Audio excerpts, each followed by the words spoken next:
Hello friends, welcome to my YouTube channel. तो आज के इस वीडियो में मैं आपके लिए कुछ नई जानकारी लेकर के आई हूँ, जो कि ये है कि आपको अगर आपके घर में कोई बच्चा आने वाला है, आप पेरेंट्स बनने वाले हैं, तो आप एक्साइटमेंट में जो गलतियाँ हमने की है वो गलतियाँ आप ना करें।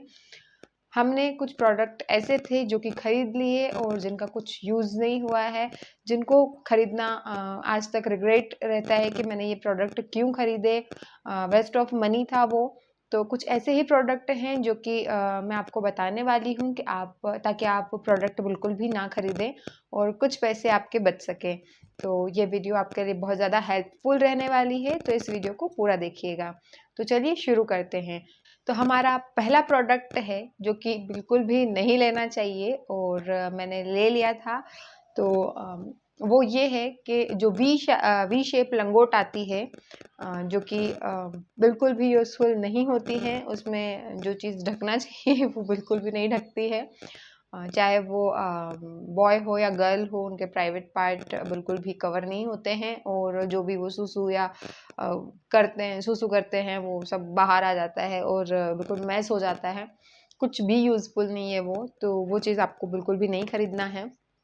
हाँ, वो मैंने लगभग 12 और 12-13 या 1-2 दर्जन समथिंग खरीद लिए थे, क्योंकि मुझे लगा था कि वो तो यूज़ में आना ही है। बच्चा हर 10-15 मिनट में सुसु करता है, तो वो तो यूज़ में आना ही है। लेकिन वो चीज़ बिल्कुल भी यूज़फुल नहीं थी। फिर मुझे वो साइड में करके और यू शेप का जो लंगोट आती है वो खरीदना पड़ा और वो काफ़ी यूज़फुल रही। तो आप यू शेप वाली जो लंगोट्स आती है आजकल मार्केट में, वो आप ले सकते हो बजाय वी शेप।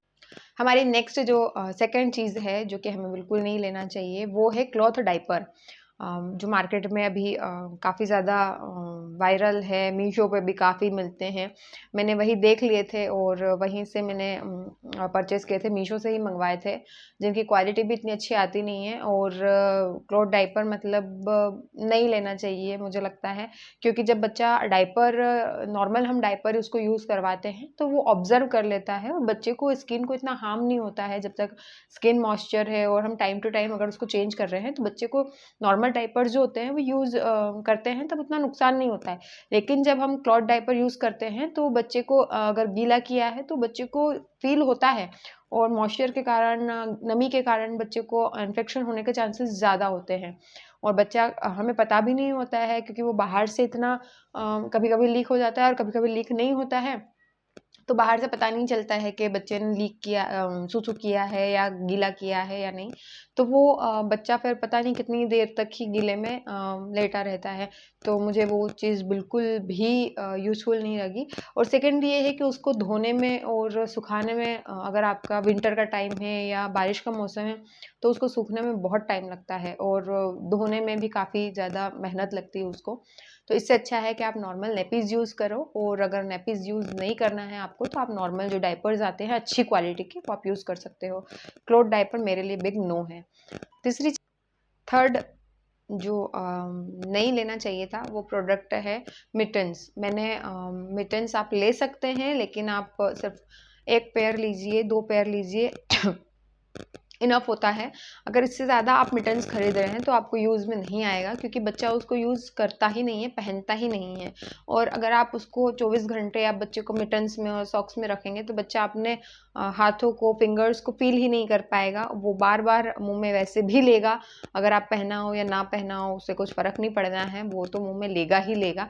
तो मिटन्स बार-बार गीले होते हैं और थोड़ा-सा अनहाइजीन भी हो जाता है, बार-बार आपको चेंज करना पड़ता है और आप खुद ही उसको 2 या 3 दिन बाद आप खुद ही सोचोगे कि क्या है, बच्चा दिन भर बेचारा मिटन्स में रहता है तो उसको उतार दो।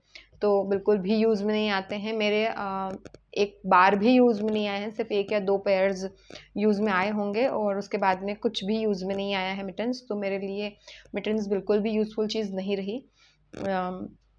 नेक्स्ट चीज़ हमारे लिए जो है बिल्कुल नहीं लेना है, वो है रोम्पर्स। रोम्पर्स मेरे लिए यूज़फुल नहीं रहे, क्योंकि उसमें बच्चा पूरा सिर से लेकर पाँव तक आप उसको कवर कर देते हो। उसके हाथ पैर वो अच्छे से मूव नहीं कर पाता है, हाथों को तो फिर भी ठीक है, लेकिन पैरों को वो मूव नहीं कर पाता है। और बच्चा वैसे ही 9 महीने गर्भ में आपके इतनी सी जगह में रहा है और बाहर आने के बाद भी आप उसको बिल्कुल कवर कर दोगे, तो वो अच्छे से मूव नहीं कर पाएगा पैरों को और उसको कंफर्टेबल नहीं होता है। प्लस हमारे लिए भी कंफर्टेबल नहीं होता है वो। अगर हमको उसका डायपर चेंज करना है या नेपीज चेंज करना है तो आप कैसे करोगे? और डायपर अगर आप पहना रहे हो तो फिर भी आप रोम्पर्स पहना सकते हो, लेकिन अगर आप नेपीज पहनाते हो बच्चों को, क्योंकि बहुत सारी जगहों पे आज भी डायपर्स इतना यूज़ नहीं आता है रेगुलर बेसिस पे, कहीं बाहर जा रहे हैं या रात में हुआ या ठीक है यूज़ कर सकते हैं, लेकिन आपको अगर नेपी फ्री टाइम देना है, उसको डायपर फ्री टाइम देना है, नेपी में रखना है, तब आप रोम्पर्स पहना ही नहीं सकते हो। तो अगर आपको शौक है रोम्पर्स लेने का या कभी कभी आप पहनाना चाहते हो कि एक या दो रोम्पर्स आप खरीद सकते हो, इससे ज़्यादा रोम्पर्स आप मत लीजिए क्योंकि वो यूज़ में नहीं आएगा, वो कंफर्टेबल ही नहीं होता है।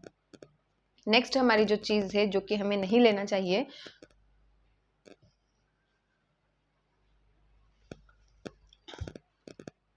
नेक्स्ट हमारी जो चीज़ है जो हमें नहीं लेना चाहिए वो है कैरिंग बैग, जो कंगारू बैग भी बोलते हैं जिसे जिसे बच्चा आप हैंग करके और आप ले जा सकते हो कहीं भी। लेकिन मेरा बेबी, हो सकता है बहुतों के केस में वो चीज़ यूज़फुल रही हो, लेकिन मेरा बेबी उसमें बैठा ही नहीं, उसने यूज़ ही नहीं किया वो, या मुझे करने ही नहीं दिया, वो कंफर्टेबल ही नहीं था। उसको जैसे ही उसमें बैग में लेकर मैं होल्ड करती थी और उसको लेती थी, तब वो बिल्कुल भी कंफर्टेबल नहीं होता था और रोना चालू कर देता था। तो मुझे उसको नीचे अपनी गोद में लेना ही पड़ता था, उतारना ही पड़ता था, गोद में लेना ही पड़ता था। इसलिए वो उसमें बैठा ही नहीं, यूज़ ही नहीं किया उसने। तो मेरे लिए वो चीज़ यूज़फुल रही नहीं। हालाँकि मैंने उसमें ज़्यादा इन्वेस्ट किया नहीं था क्योंकि मुझे इस चीज़ का अंदाज़ा था कि क्या पता बैठे या ना बैठे, तो मैं यूज़ में इतना पैसा वेस्ट नहीं करती हूँ, अच्छी क्वालिटी का नहीं लेती हूँ। पहले अगर यूज़ करके देख लेती हूँ, अगर वो रेगुलर बेसिस पे या उसको यूज़ करने में अच्छा लग रहा है या ठीक लग रहा है, कंफर्टेबल है वो, तो मैं दूसरा प्रोडक्ट अच्छी क्वालिटी का खरीद लूँगी। लेकिन उसने वैसे भी यूज़ नहीं किया, तो मेरे लिए वो चीज़ यूज़फुल नहीं रही। तो हमारे लिए जो चीज़ है वो हमें नहीं लेना चाहिए, वो है झूला। मेरे लिए झूला बिल्कुल यूज़फुल नहीं रहा क्योंकि सेम चीज़ है, मेरा बेबी गोद में ही उसको सोना होता था, मेरे पास ही सोना होता था। वो झूले में सोया ही नहीं, उसको झूले में सुलाते थे, वो 10 मिनट में 5 मिनट में उठ जाता था। तो उसने झूला यूज़ ही नहीं किया। उसको झूला मुश्किल से उसने 3 या 4 बार उसको लेटाया होगा, उसने यूज़ किया होगा, इसके अलावा उसने झूला यूज़ ही नहीं किया। हालाँकि झूला मैंने खरीदा नहीं था, उसके मामा जी ने, बेबी के मामा जी ने, मतलब मेरे भाई ने उसको गिफ्ट किया था। तो लेकिन फिर भी कुछ भी यूज़ में नहीं आया और उसको पैक करके हम लोगों ने स्टोर करके अभी रखा हुआ है।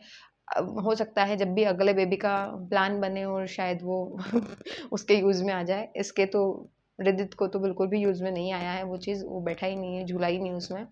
तो मेरे लिए झूला भी बिल्कुल यूज़लेस चीज़ थी। नेक्स्ट है हमारा बेबी बेड। जो बेबी बेड होता है, जो अमेज़न पे या मीशो पे आपको इज़िली मिल जाएगा, 300, साढ़े 300, 400 की रेंज का था वो, और कुछ रेड कलर में आता है, इतना बड़ा साइज़ होता है उसका, और आस-पास से गद्दे टाइप, वो मैं फ़ोटो लगा दूँगी उसकी। तो वो जो जब लिया था तब लेके तो आ गए थे क्योंकि वो बहुत ब्यूटीफुल दिख रहा था और इतना क्यूट चीज़ थी और हमें लगा कि हमारा बेबी उसमें सोएगा तो बहुत ज़्यादा अच्छा लगेगा।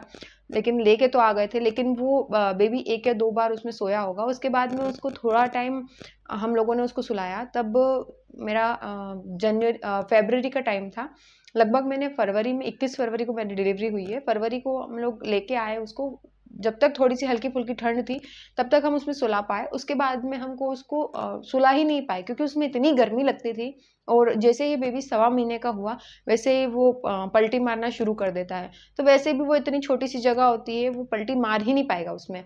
तो वो चीज़ भी बिल्कुल भी यूज़ में नहीं आई। वो चीज़ मुझे बहुत ज़्यादा बुरा भी फ़ील हुआ कि मैं उसको यूज़ नहीं कर पाई हूँ चीज़ को। मुझे करना चाहिए था, इतनी क्यूट सी चीज़ थी वो, लेकिन फिर भी मैं उसे यूज़ नहीं कर पाई हूँ। मैंने सँभाल के रखी हुई है, शायद नेक्स्ट बेबी जब भी हम प्लान करेंगे तब उसके काम आ जाए वो चीज़, नहीं आई। अगली चीज़ जो है, जो कि यूज़लेस मेरे लिए थी, पाउडर, जो हिमालय का, जॉनसन का, बहुत सारे बेबी प्रोडक्ट्स में आते हैं।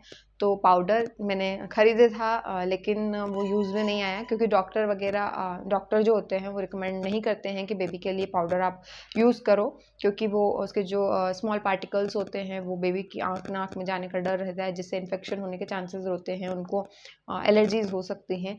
इस वजह से बेबी डॉक्टर जो होते हैं वो पाउडर लगाने से बेबी को मना करते हैं। तो वो भी चीज़ मेरे लिए यूज़लेस थी। नेक्स्ट है शूज़। जो बेबी के छोटे छोटे शूज़ आते हैं मार्केट में, इतने अच्छे अच्छे मिलते हैं। ऑनलाइन भी आप देखेंगे तो इतने क्यूट क्यूट शूज़ मिलते हैं, तो आपको लगता है आप सारे ही खरीद लो। और आप खरीदते भी हो। जो एक्साइटेड होते हैं पेरेंट्स और नए नए मम्मी पापा बनने वाले होते हैं, वो अपने बच्चे के लिए हर एक चीज़ खरीदते हैं जो कि वो चाहते हैं कि हाँ अच्छी लगेगी, क्यूट लगेगी। लेकिन बच्चा उसको यूज़ नहीं करता है। आपके बेबी को शूज़ कब यूज़ आएंगे? जब वो साल भर का हो जाएगा, जब वो पैर से चलना शुरू कर देगा, तब जेन्युइनली वो यूज़ प्रोडक्ट उस शूज़ को यूज़ करेगा वो। लेकिन उसके पहले वो शूज़ यूज़ में नहीं आएंगे। अगर आप पहना के ले भी जाते हो तो आपको ही शूज़ का ध्यान रखना है कि कहीं ये इधर उधर ना गिरा दे। तो ये भी चीज़ यूज़लेस थी। लगभग साल भर के बाद बच्चे शूज़ यूज़ में आता है जब वो चलना शुरू करता है। तो ये भी कोई मतलब नहीं है खरीदने का। नेक्स्ट जो चीज़ है जो कि बिब क्लॉथ। बिब क्लॉथ हो सकता है बहुतों को यूज़फुल लगा हो या यूज़ में आया हो, लेकिन मेरे केस में ये बिल्कुल भी यूज़फुल नहीं चीज़ रही।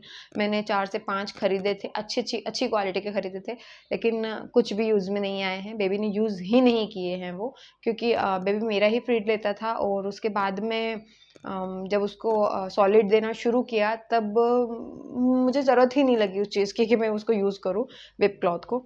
तो वो चीज़ भी मेरे लिए यूज़फुल नहीं रही।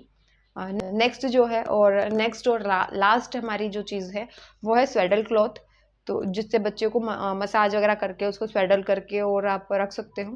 तो मेरी डिलीवरी जैसा कि मैंने बताया कि फरवरी में हुई थी और लास्ट में हुई थी, और आते आते मार्च लग गया था। तब बच्चे को मसाज करके और स्वेडल करके रखने जैसा मौसम ही नहीं था। इतनी गर्मी में अगर उसको स्वेडल करके रखेंगे तो वो पूरा पसीने में वैसे ही गीला हो जाता।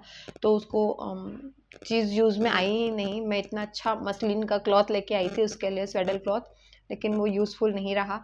तो मेरे लिए वो भी चीज़ रखा हुआ है, बाद में काम आएगा तो ठीक है, वरना देखते हैं। तो हाँ, ये कुछ लिस्ट थी मेरी, जो कि मुझे आज भी रिग्रेट होता है कि मैंने एक चीज़ क्यों खरीदी। यूज़लेस चीज़ थी मेरे लिए, यूज़लेस प्रोडक्ट थे।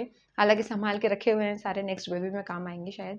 तो आप लोगों के लिए ये वीडियो होप सो हेल्पफुल रही होगी। आप लोग वो चीज़ नहीं खरीदेंगे जो कि मेरे लिए यूज़फुल नहीं रही, या आप लोग सोच समझ के खरीदेंगे। आप लोगों के लिए अगर ये वीडियो थोड़ी-सी भी हेल्पफुल रही हो तो प्लीज़ मुझे कमेंट सेक्शन में अपने राय ज़रूर बताइएगा और मेरे साथ शेयर कीजिएगा आपका experience. Thank you for watching.